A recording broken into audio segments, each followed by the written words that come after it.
एक बार फिर से आप सभी दोस्तों का बहुत बहुत स्वागत है आपके अपने चैनल जिंदल क्लासेस पर। तो दोस्तों, जैसा कि आप देख पा रहे हो, हम लोग एलसीएम और एचसीएफ पढ़ रहे थे। एलसीएम और एचसीएफ की 2 क्लासेस पहले ही हो चुकी हैं।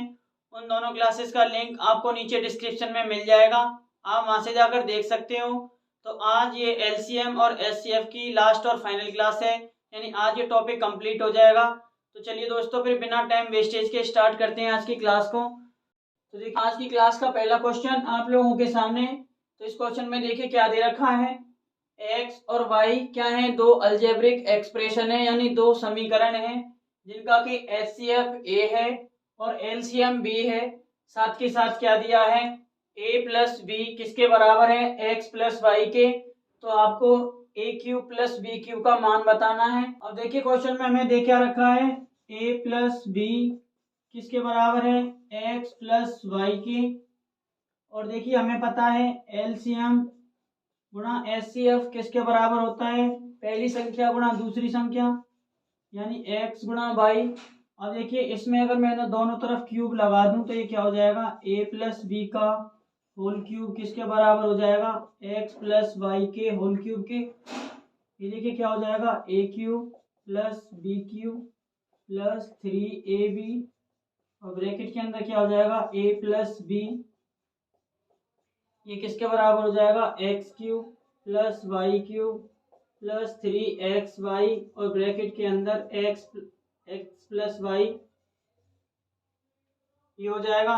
और देखिए A cube plus B cube plus 3। अब देखिए ए बी की वैल्यू क्या है, एक्स वाई, मैं इधर ये लिख देता हूँ।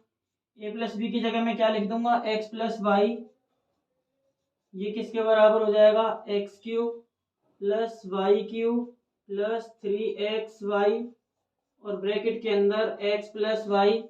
अब अगर दोनों तरफ देखें तो ये क्या हो जाएंगे, कैंसिल आउट। इसका मतलब a cube plus B cube किसके बराबर हो जाएगा, x cube plus y cube. इसकी वैल्यू आपसे पूछी थी जो कि किसके बराबर है, x cube plus y cube के। इस तरह से ऑप्शन डी इस क्वेश्चन का सही आंसर हो जाएगा।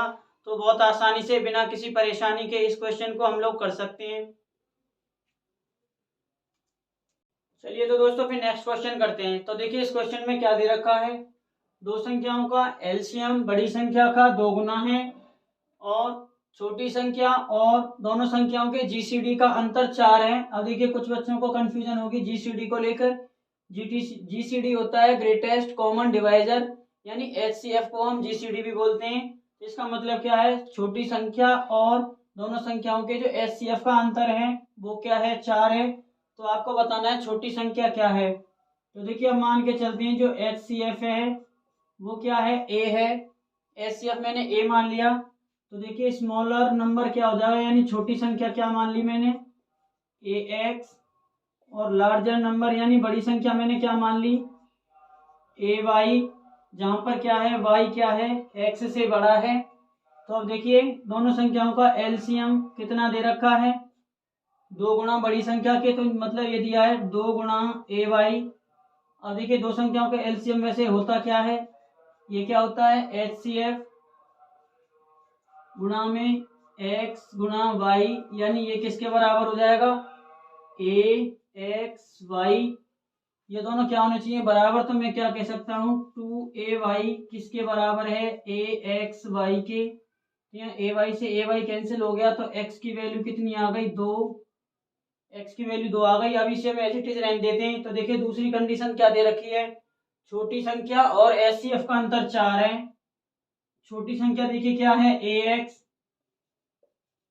और एचसीएफ मैंने क्या माना है, ए। इसकी वैल्यू कितनी दी है, 4। देखिए एक्स की वैल्यू मैंने अभी निकाली है 2। तो ये क्या हो जाएगा, 2a माइनस ए, 4 के बराबर। तो a कितना हो जाएगा, 4, यानी एचसीएफ कितना है, 4। अब हमसे पूछा है छोटी संख्या।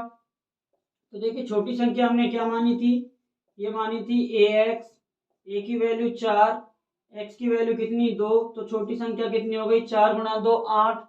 इस तरह से इस क्वेश्चन का सही आंसर हो जाएगा ऑप्शन सी। आई होप कि ये क्वेश्चन आपको बहुत अच्छे से समझ में आ गया होगा। अगर आप लोगों की इजाजत हो तो नेक्स्ट क्वेश्चन करें। तो नेक्स्ट क्वेश्चन देखिए दोस्तों, यहाँ क्या दिया है, दो पॉलिनोमियल दिए हैं, x की पावर 6 माइनस 1 और x की power 4 2x cube minus 2x minus 1। आपको इन दोनों का HCF बताना है।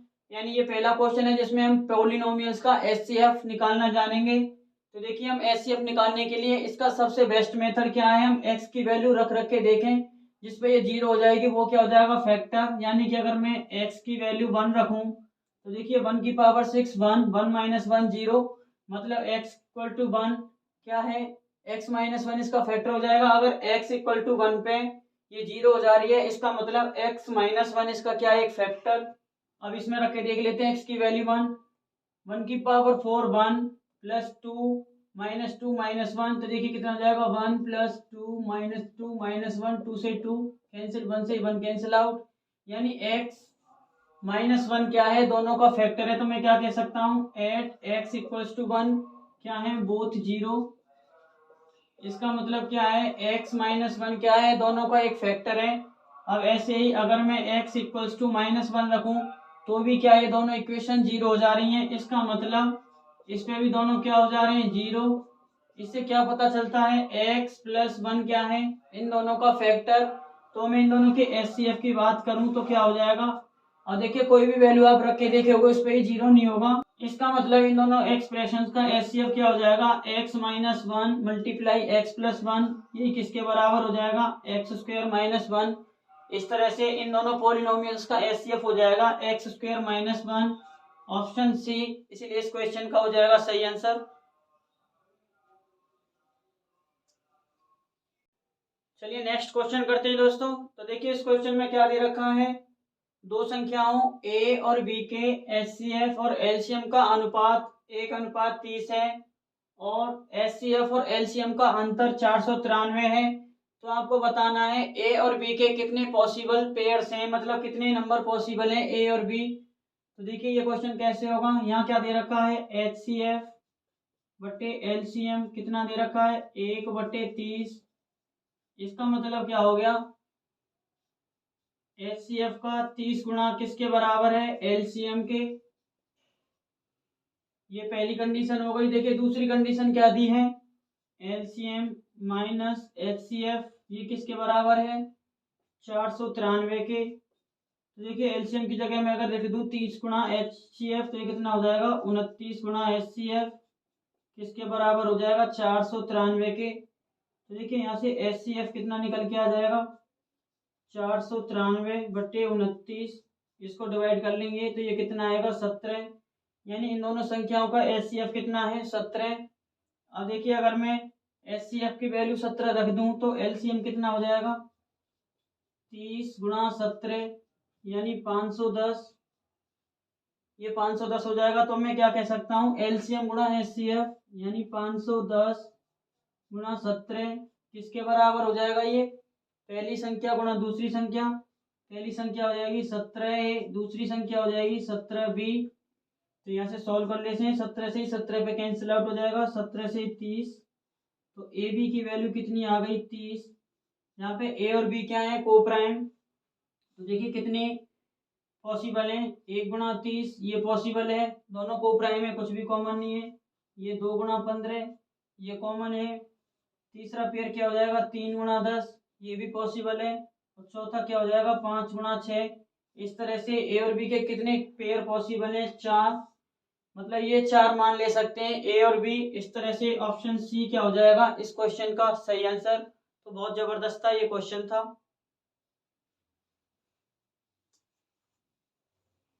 चलिए नेक्स्ट क्वेश्चन करते हैं। तो देखिए इस क्वेश्चन में क्या दे रखा है, चार क्रमागत संख्याओं का LCM 60 है और अगर पहली दो संख्याओं का योग चौथी संख्या के बराबर है तो आपको बताना है इन चारों संख्याओं का योग क्या होगा। तो देखिए चार क्रमागत संख्या कैसे मान लेते हैं, a+1 a+2 और a+3। अब देखिए क्या कंडीशन दी है, इन दोनों का सम इसके बराबर है, यानी a+1 किसके बराबर है, a+3 के।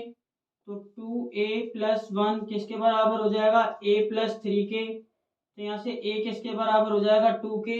देखिए संख्या क्या हो जाएंगी, 2 2 + 1 3 3 + 2 5 और ये हो जाएगी 5 + 2 7।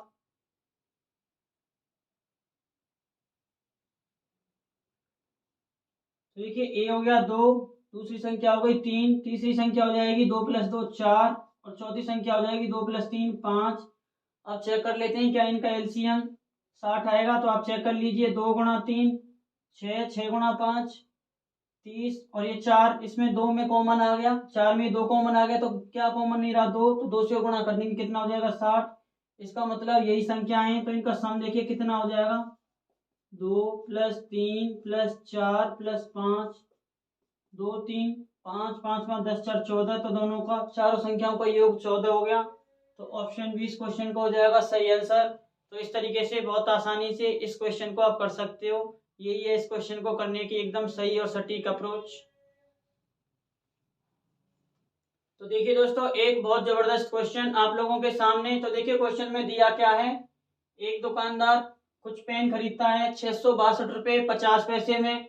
इनमें से वो करता क्या है, 387 रुपये 50 पैसे के पेन को वो उनके क्रय मूल्य पर बेच देता है।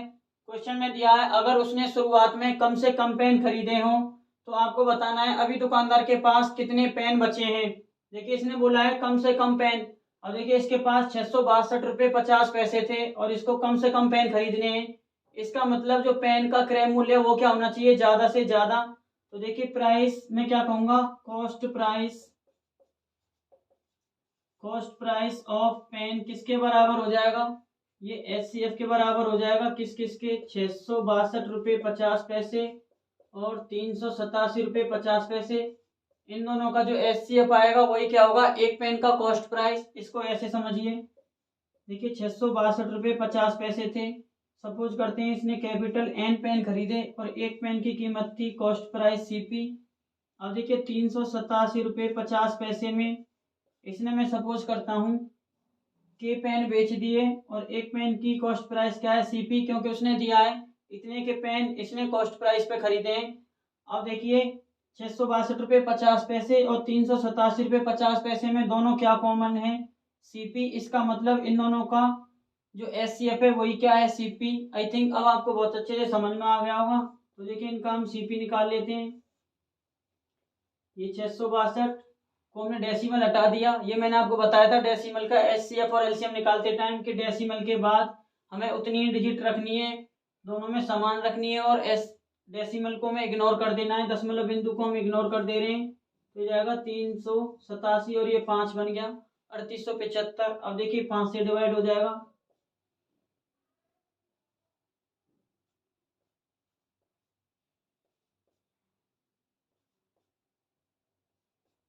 फिर से इसको 5 से डिवाइड कर लेते हैं। 5 दूनी 10, 5 छंगे 30, 5 पंजे 25, 5 एकम 5, 5 पंजे 25, 5 पंजे 25।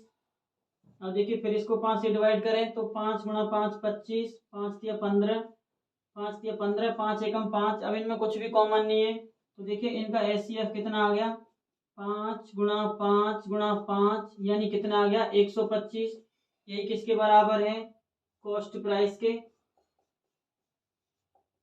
अब देखिए हमने जो एचसीएफ निकाला था वो इसको हमने डेसिमल को इग्नोर करके चले थे, यानी हमने इसको पूर्ण संख्या मान के चले थे। अब देखिए डेसिमल एक डिजिट के बाद था तो आंसर में भी हम एक डिजिट के बाद डेसिमल लगा देंगे, यानी एक पेन का जो कॉस्ट प्राइस है वो कितना है 12 रुपये 50 पैसे। अब देखिए हमें बताना है पेन्स कितने बचे।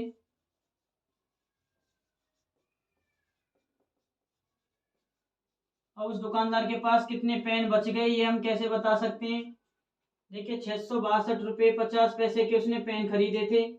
अब देखिए कितने पेन खरीदेगा, टोटल इतने रुपए में कितने पेन आ जाएंगे, इससे हम डिवाइड कर दें तो ये निकल के आ जाएंगे। टोटल पेन इतने खरीदे माइनस बेच कितने दिए 387 रुपये 50 पैसे में। एक पेन की कीमत कितनी है 12 रुपये 50 पैसे। इसको जब आप सॉल्व करोगे तो ये क्या निकल के आ जाएगा, उस दुकानदार के पास बचे हुए पेन। चलिए इसको सॉल्व कर लेते हैं। देखिए 12 50 दोनों में कॉमन है, इसको हम एज इट इज रख लेते हैं। 662 रुपये 50 पैसे में से 387 रुपये 50 पैसे माइनस कर लेते हैं, ये 0 0 हो जाएगा। तो देखिए 12 में से 7 गया 5, इधर कितना बच जाएगा 15 में से 8 गया 7, 5 में से 3 गए 2, ये हो जाएगा 275। और नीचे क्या बचा है 12 रुपये 50 पैसे। इसको मैं ऐसे लिख सकता हूँ, 1 0 ऊपर पहुंच जाएगी। देखिए इसको 25 से डिवाइड करूँ तो 5 पर, 25 से इसको डिवाइड करूँ तो 25 एकम 25, 25 एकम 25 और ये 0, 5 से इसको डिवाइड करूँ तो 22 पर, यानी उस दुकानदार के पास अभी भी कितने पेन बचे हुए हैं, 22 पेन। तो ऑप्शन बी क्या हो जाएगा इस क्वेश्चन का सही आंसर। तो देखिए दोस्तों, इस तरह से एक बहुत अच्छे क्वेश्चन को कुछ ही स्टेप्स में आप बहुत आसानी से कर सकते हो। तो चलिए आप लोग इसका एक बार स्क्रीनशॉट ले लीजिए।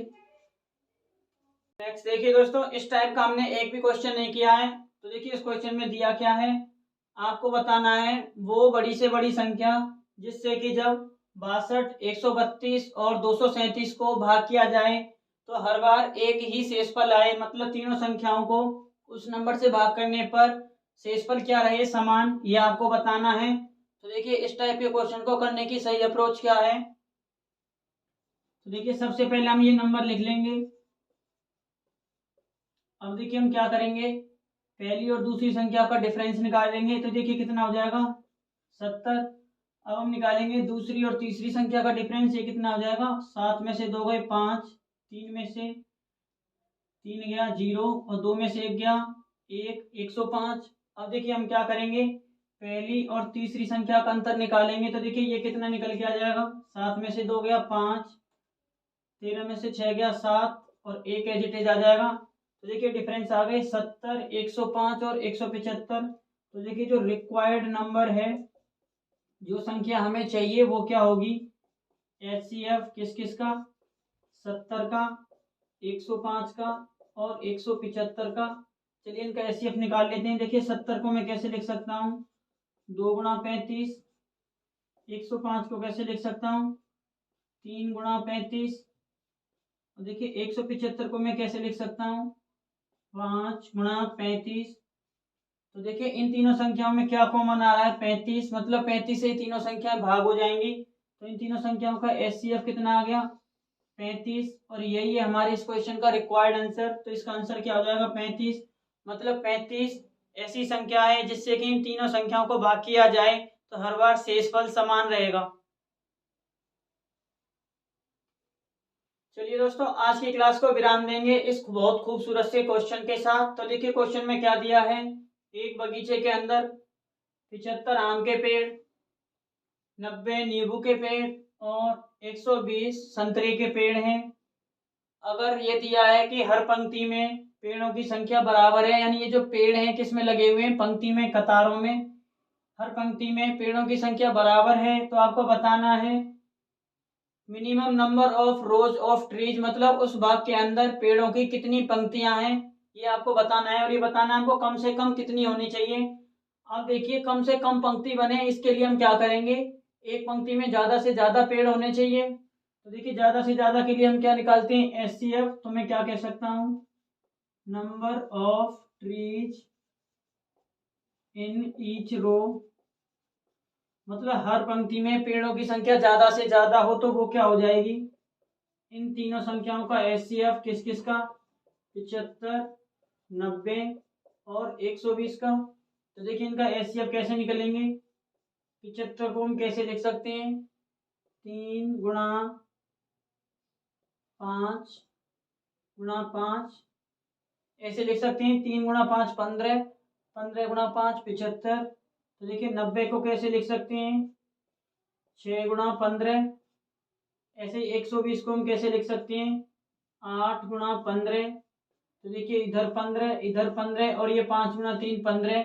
इसके अलावा तीनों में कुछ भी कॉमन नहीं है, तो यानी हर पंक्ति में पेड़ कितने हैं, 15। तो देखिए अब हम क्या निकालेंगे, कितनी पंक्तियां हैं, तो नंबर ऑफ रोज, यानी पेड़ों की कितनी पंक्तियां हैं। तो देखिए आम के पेड़ कितने हैं, 75, और एक पंक्ति में 15 पेड़, तो आम के पेड़ों की पंक्ति कितनी हो जाएंगी, 75/15। प्लस ऐसे नींबू के 90 पेड़ हैं, एक पंक्ति में 15 पेड़, तो नींबू के पेड़ों की पंक्ति इतनी। ऐसे ही संतरे के 120 पेड़ हैं और एक पंक्ति में कितने, 15 पेड़ हैं, तो टोटल पंक्ति कितनी हो जाएंगी, 120/15। तो देखिए कितना आ जाएगा, 15 गुणा 5 75, 15 गुणा 6 90, 15 गुणा 8 120। तो ये कितनी निकल के आ जाएंगी, 6 और 5 11, 11 और 8 19, यानी उस बाग के अंदर पेड़ों की टोटल कितनी पंक्ति है, 19। तो ऑप्शन ए इस क्वेश्चन का हो जाएगा सही आंसर। देखिए HCF कितना आया था, 15। 15 ऑप्शंस में देखकर आपको ऑप्शन बी नहीं टिक करना है, आपको बताना था उस बाग के अंदर पेड़ों की कम से कम कितनी पंक्तियां हैं। ना कि ये कि एक पंक्ति में कितने पेड़ हैं। तो दोस्तों इस तरह से एचसीएफ और एलसीएम का ये चैप्टर आज पूरी तरह से कंप्लीट हो गया। बहुत अच्छे अच्छे क्वेश्चंस हम लोगों ने डिस्कस किए। आपको इन क्वेश्चंस को अपने आप से रिवाइज करना है, नोट्स बनाने हैं, इन पर बेस्ड प्रीवियस ईयर के क्वेश्चंस लगाने हैं। तो नेक्स्ट क्लास में हम लोग एवरेज करेंगे। एवरेज को हम बहुत ज़्यादा मज़े से पढ़ेंगे। बहुत अच्छा ये चैप्टर है और आसान भी है। तो चलिए दोस्तों, इसी जोश उमंग और उत्साह के साथ फिर से हम मिलते हैं नेक्स्ट क्लास में। तब तक आप ऐसे ही हंसते मुस्कुराते खुश रहिए।